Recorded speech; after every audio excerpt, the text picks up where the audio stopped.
Ma yama abusiafo nyina ache aha eye Wontumi 101.3 kasa fidie so eni enne eye kwasiada ehia kwasiada sia na eye na wotwemu ni nyina kase ebo a yensa ekaye ewo fiduem ha de yenu edi die ahim ewo man ni mu no edi nyina ba beto anim yesem na yewra Charles brafo anakwa yahu Yemen watoni bu ase na wasaka siboni mu nyina na ensem o man Ghana de di ahim ye de aba abesomo ene kwasi da iso da onyankopon ase se wamaye ne wadi ahyemu ebiem na enano pai so ensem na ye de eba no edoso editie edika na mofidie enna ya sima aduasa ana yenu edi ahia yenua DJ Cash edi afutuo no akọ edi amawo ma yeso yemfa kase ebo no emfamra emesomwo enne anopai ewo Wontumi 101.3 kasa fidie eso anopai Kontonkyidehye3 Kwabena Sarpong ana meni wadi ahia simaduasa ye ba beka oman mu ensem ebi a wotie na wotwe mu nanso wanti asie yie ebi a wotie ebi akam na ye de nyina abum edi amawo na wo na wotwe no ayewde anopai nsem no de ebedi mu akotene bi ene se de Ghana mampani yewra John Dramani Mahama afa atro ho so se obeboa na oman Ghana atimi afa ne ntema perfecti oman no ene aman foforo so kuta hodie so eya ade a ehia no ntimi no kasa de Czech Republic mampani so ebepie mu wo oman Ghana mu na ono mampani bedi nkomo hwe kwampapa oman Ghana ebetimi ne Czech Republic so aka bom na wadi onjuma na aboa ma oman chechire atimi afa ne ntema perfecti Czech Republic mampani be pie mu wo oman Ghana mu na okopie mu wo mampani atena ye no mampani yewra John Dramani Mahama ekasaye na ne nsem oka ede fa dwumadie sonko a empanfo atoato adwene na wahwe aboa ma oman nchechire etimi akonkan no enie. In the long-standing cordial relations that exist between our two countries and reaffirm the political, economic and cultural cooperation that lie at the heart of Ghana's diplomatic engagement with the Czech Republic. Our two countries share deep respect for democratic values and governance and human rights, and by nurturing these shared principles, we can engage in fruitful dialogue, exchange best practices, and foster mutual understanding. In our bilateral discussions this afternoon, we acknowledge the cordial and long-standing relations that have existed between Ghana and the Czech Republic, which date back to 1961, when we opened diplomatic missions in our respective countries, and have been reinforced over the decades through the exchange of high-level visits and opening of resident missions in our capitals. We also signed a memorandum of understanding on political consultation, a bilateral air services agreement, also known as Air Transport Agreement between Ghana and the Czech Republic. It is our hope that the implementation of these MOUs will reinvigorate and spearhead cooperation in various sectors between our two countries. In addition, we discussed the need to expand the frontiers of our relations and cooperation with the Czech Republic, both at the bilateral and multilateral levels. At the bilateral level, note was taken of potential for trade and economic cooperation. I'll therefore urge the private sectors of the two countries to come together to explore possible avenues for cooperation in various sectors of the Ghanaian economy. Abusia de tene kan Ghana mampani yewra John Dramani Mahama abra Czech Republic mampani ebepie mu wo oman Ghana na okọ mampani asoye na oni ne din komo no emu nsem bi ana ode to nsem twofo ni mu na no pai so na wotwe beto dwa yabo mu nsem ede achewo no na yenwura mu ewo nsem fufuro mu na yenko owura ono ana ne din ede yewra Samuel George Nate oba oman Ghana mu a ya mano ne nsem no wakobia buabia nesese die ne dwumadi a odie eyese oyosofo no na hwe amanebo ho nsem so Minister for Communication na yewra so na wotwim edi dwumason efrensem twofo no ndi ahia na ni nkasa mu no ana odi tudwa kyerese ade ba akwa oba oman Ghana mu a ya ne ha adwen pa eyese nipa no bi ho betena se na omu radio station mu TV station no na ne license ni nyina awu obetena ho ahwa kopem se mpanifo betunu so na mon ansa na waye na adwen se okwa renew no che se afiwe die enhihye kro mo de ba no enye sa ana mo de ebedi juma opportunity to come and remedy the situation. If you have to submit your tax clearance, bring your tax clearance. If you have to pay regulatory fees, come and pay them, and then we will reinstate you. But let me be very clear on one thing. The Justice Dateba ruling on the Radio Gold case has made it clear that if you allow your license to lapse, I will not be able to renew your license for you. The Dateba ruling is clear that you cannot, radio frequency authorizations are not like driver's license. If the license lapses, you don't have anything again to renew. And now the NCA has commenced serving notices 6 months before the expiration of your license, notifying you, because you need to indicate by law 3 months to the expiration that you will renew your license. They remind you 6 months, they remind you 3 months, and remind you in the week of its termination or expiry, and you still don't go to renew. You can't blame anybody. Abusia wey swafo no hwe amaneboso Minister for Communication and outin nkano na otwi so oni semtrofo edi ahyiam ana ode sansem wey atu edwa kyerese wotena ho a ema o radio station no ne license no ewu kura dia na ehon nsem kan ebeye din fise eni no onhwe ema yen renew ema efise sebosome miensa no eba abeso ama ona license na ewu mpanifo bo amane na wamfa ankwa renew na otena ho ma ewudia na sise die enhyehyɛ no mu ebeye din fise wohwɛ court mra eba ya na kyese wo se sa nhyehyɛ no anomudi edi dwuma na yenya ebɛkae a yewura Sam George eyobia emane mana mema na eya ade a oman Ghana yichi eya chiwade ede ma oman no timpanifo ye nhyehyɛ ede koto mra hye bedwa fie se LGBTQ mrano yenye said de beya bema obehunu no yonko bema na oba ho fefefe wose da bi mempe oba me pe bema menene beye ntafin twetwen saa no mani nyina no yensia no ensem we eye Ghana fo animsem na me no kasa de saa LGBTQ bill no eda ba bi kura ehome ni sise de opani na kyese ono akasa said de na owo gidi ewumu no o se beye hyehyɛ foforo biemu a ordinary se be die chid na no be siso pa fi se wadi kai aye hyehyeye e de akwakotum na hye bedwa fi asa abre no hyehyeye we no LGBTQ nsem esebeba. I've signed the bill and laid it again before Parliament. I'm a man of my word. I said I would do it during my vetting. I have laid a private member's bill again before Parliament. We did that 4 weeks ago. So I'm waiting for the committee to invite and start its processes. And once again, I will push for the protection of the Ghanaian child's innocence. I have not changed my position. My position is still the same. LGBTQ is a gross aberration of the mind. Enti ne boshe se do si gigina mu abra na MPP tia ba nwa so na oka ho nsem ano na amanfo no bi nim se NDC abai de ne rafi ne nsem okan no ono ankasa no onsan koka ho nsem bim nanso o kire se oda so gina ne na so a LGBTQ de emne o man no mpe asofofo mpe muslimi fo mpe traditionals fo so bia mpenti o man no yensuso so odosoa ejina emu eno so na otwi ho nsem abetu dwa ebi eno no na ma yemmomram ewo ensem fufuro mu na yenko Inspector General of Police akache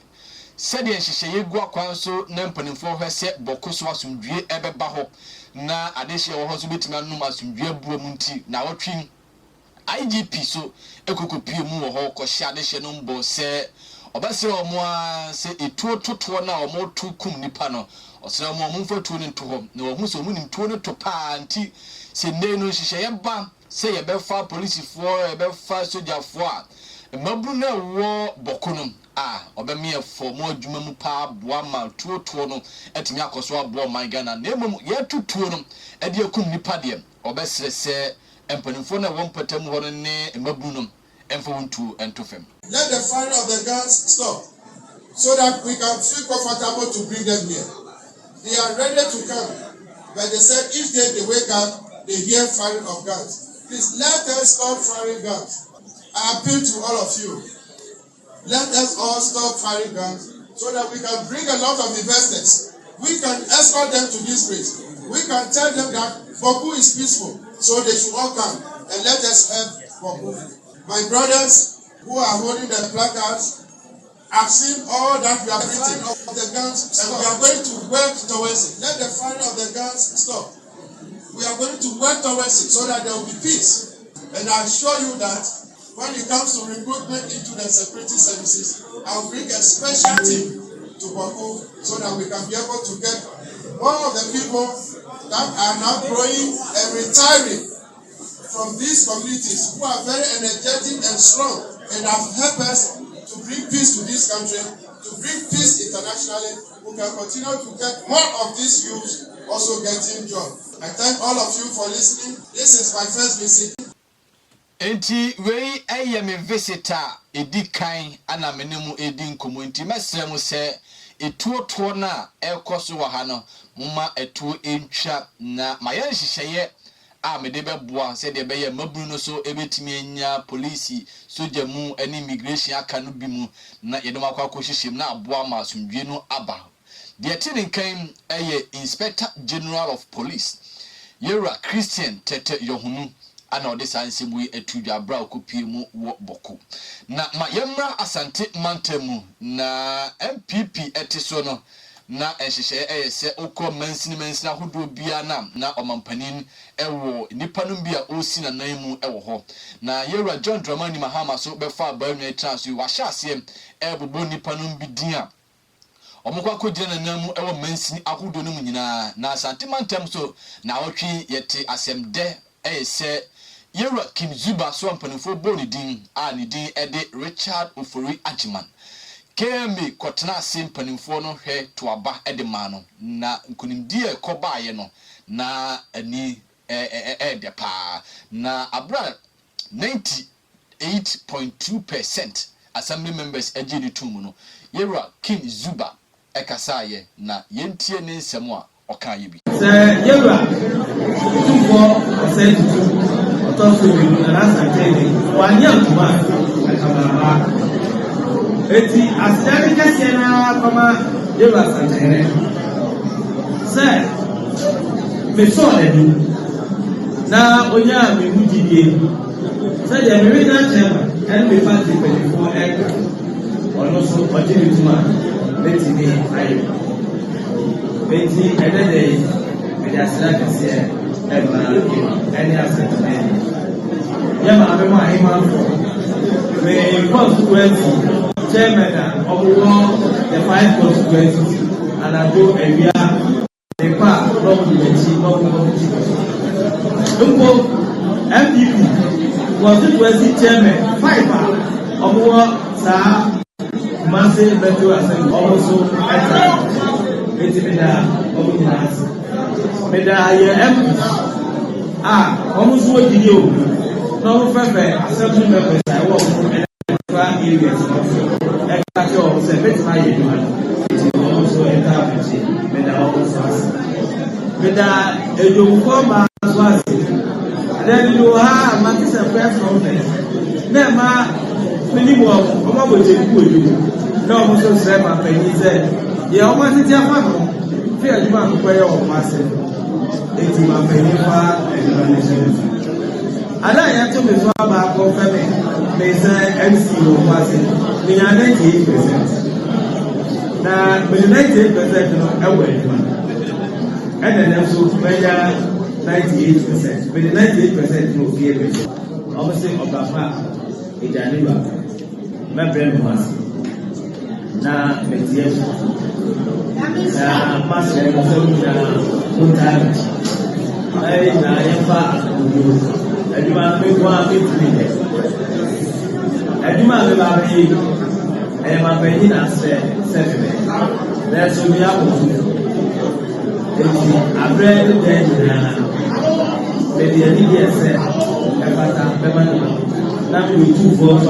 Mediani DS efata edebesum sikadwa ene asanteman na aboa amanhyehyɛ a egu proso se de beye kumasi betumpon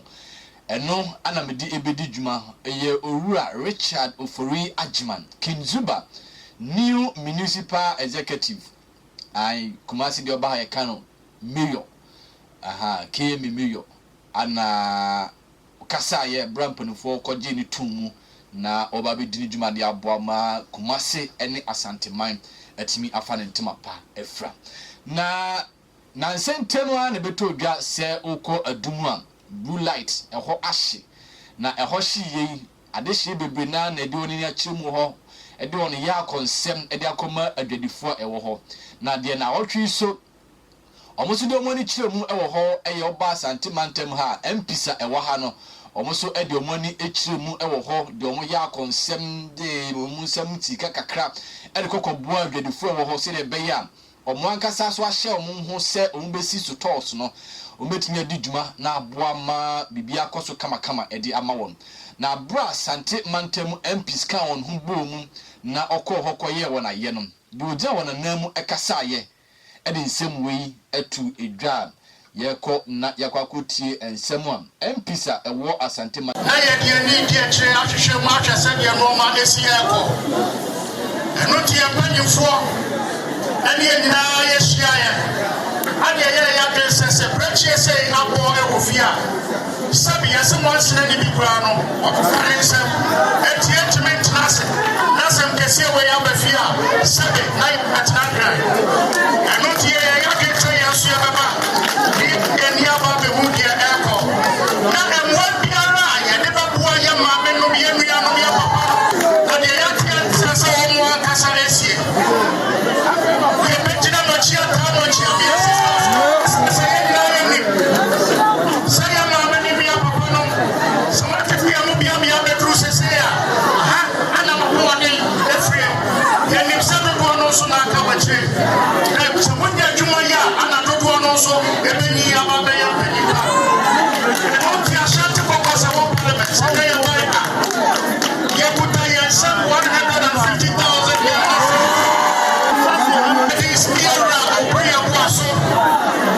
Member of Parliament for Sudan. Now, this is also a man when you fly. The way I let that, Sabia Catwa, I am a vessel. The animal vessel on the other, the animal vessel, and the jet. I am Jamachi. I am Tia. I am a media papano. I Tia. I'm a sentiment. I'm a gun and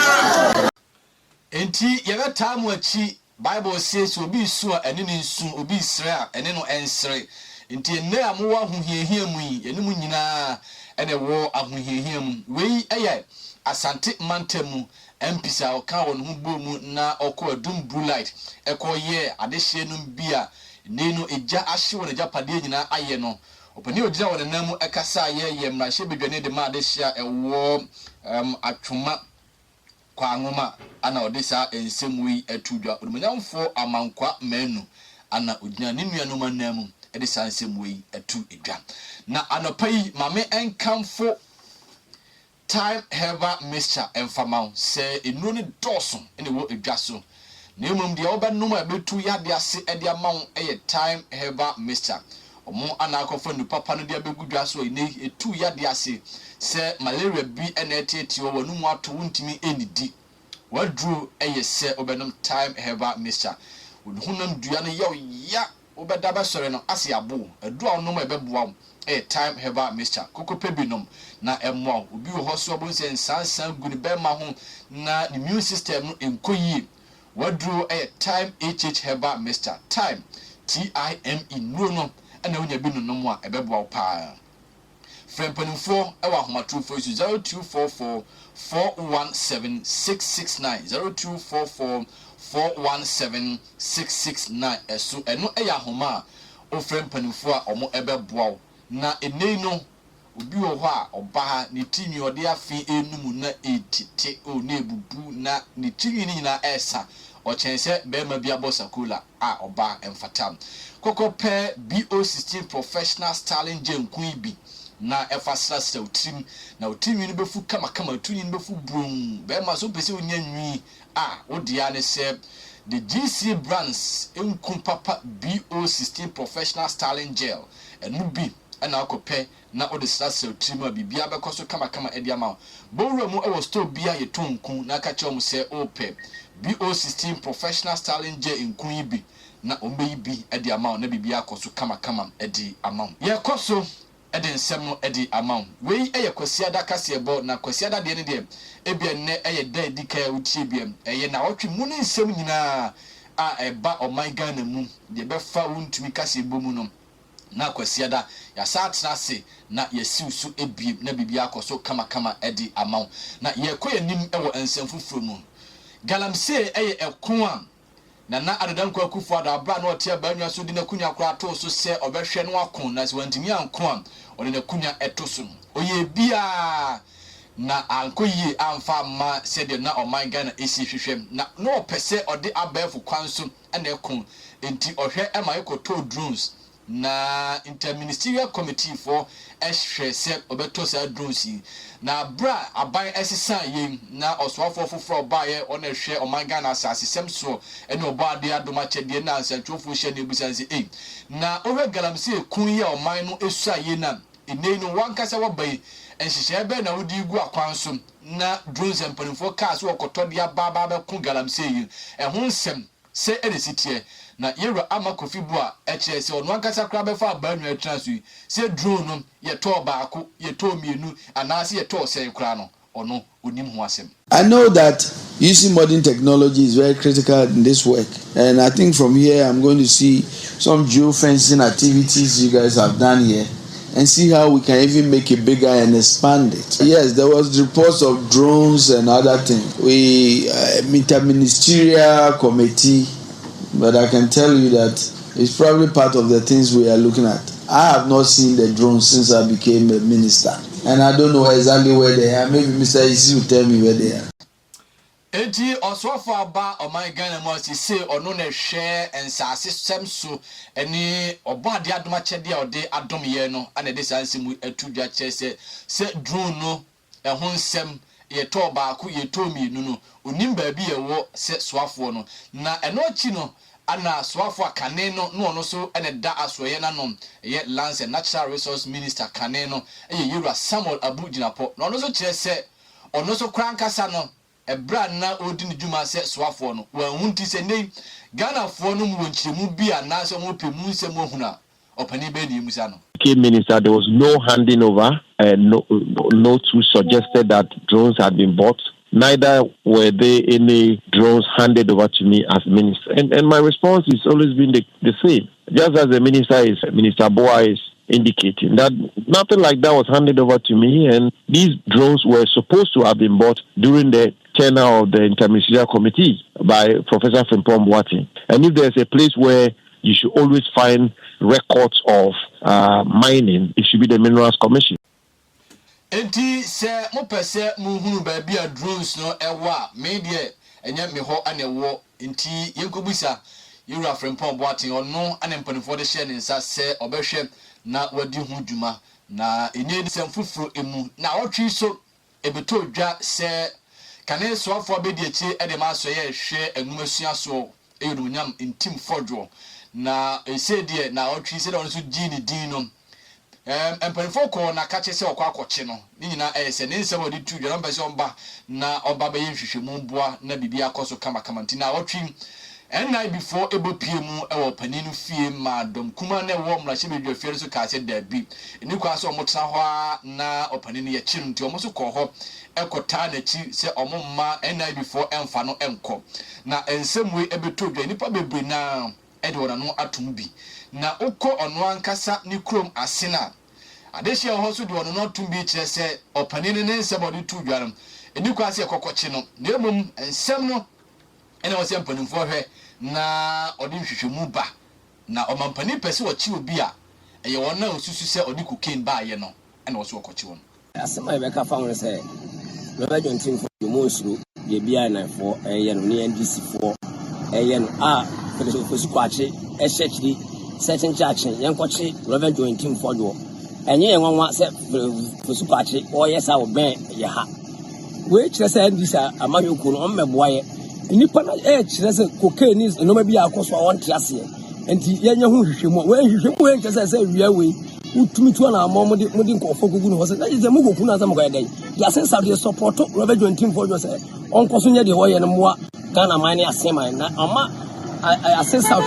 the diso akwachiri em yehu se one pia utumi kasama asensa na the assembly no esane no kra intim fojo air can't nam suma NDC for ehyehyechiri a omo ye sade na yɛne asen south for deɛ yɛne yɛdi n'akyi deɛ bɛsi biara ne yɛtaa n'akyi because enipa biara ka no kora ho ehi enipa biara ɔka no kora ho ehi wei ɛyɛ adehye no bia ɛwɔ asen south ɛyɛ orumunyamfo ntimfo dwo ne mpasua so ana ne mabunu ne n'adehye wɔ kyerɛ sɛ nsɛm no de bɛto dwa no ɔmo ta n'akyi paa nti ma wɔ hinhim na sɛ ɔmampani yɛwura John Dramani Mahama ɛwɔ bi na ɔpɛsi ɔkyi na ɔmo susu sɛ ɔmo di sika dwadie fo sumase no ɛne wɔn a wodi kokain ho dwa no ɔmo anonkɔnkɔpɛ ɔmo na ɔnkye wɔn na ma yɛmura mu ɛwɔ NDC akache na sɛdeɛ nhyehyɛ egu akwan so a ɔmampani yɛwura John Dramani Mahama ɛbɛhyɛ ase abobɔ adehye no bi din na wakɔkɔ gyina na mu no na wɔtwi so okɔ miankasa mikrom asante mampɔn a mabunu no bi ɛwɔ hɔ ɛkyerɛ sɛ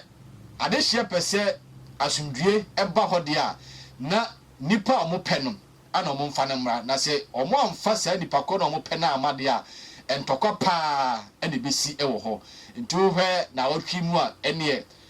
ndisifoɔ no bi bowura party office ɛwɔ asante mampɔn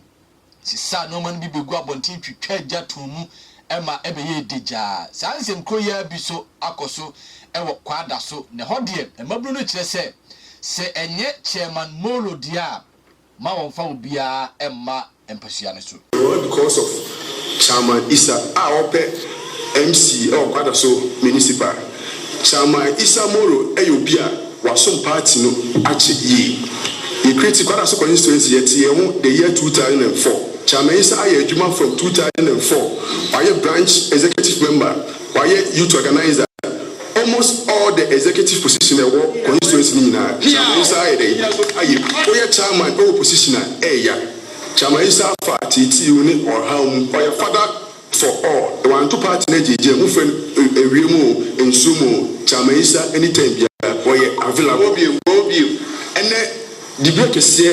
abeto say yemfa obi a hard working obi a odwene constituency ye ka obi oni constituency ma yemfa obi a mfa abontremba say ya chairman Isa Molo Mr. President ene omo kabia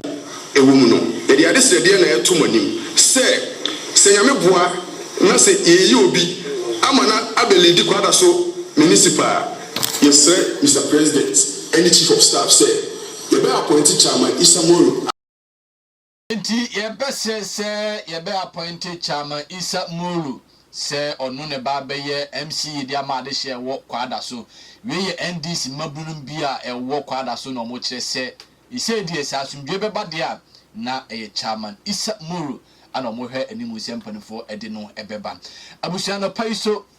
mame enkamfo Ruta natural product enfamao Ruta natural product empanfo akwakwafo no papa no ede aba Ruta mixture Ruta life ana afesu Ruta tonic wei nu papa ababegu idwaso am eboa ma Ghana de hye no bi abrabo akonkanti wo dia ne se how bi attitude bi se malaria emoa no aba oni padua nu okopɛ Ruta mixture bi eno no mo abeboa kum malaria moa na o mo aba bɛkyɛ oni padua nu nyina ase ede afri ho ede ama Ruta life no so de eboa ma immune system no ejane na so pa ma emuja edi afusane na Ruta tonic no so de unya bi eno no mo a eboa to typhoid ase ede fiu ni paduanum ede mount frempanimfo e wa ahomatofo yi so 0244 485 632 0244 485 632 eso and Kontonkyidehye3 Kwabena Sarpong ana meni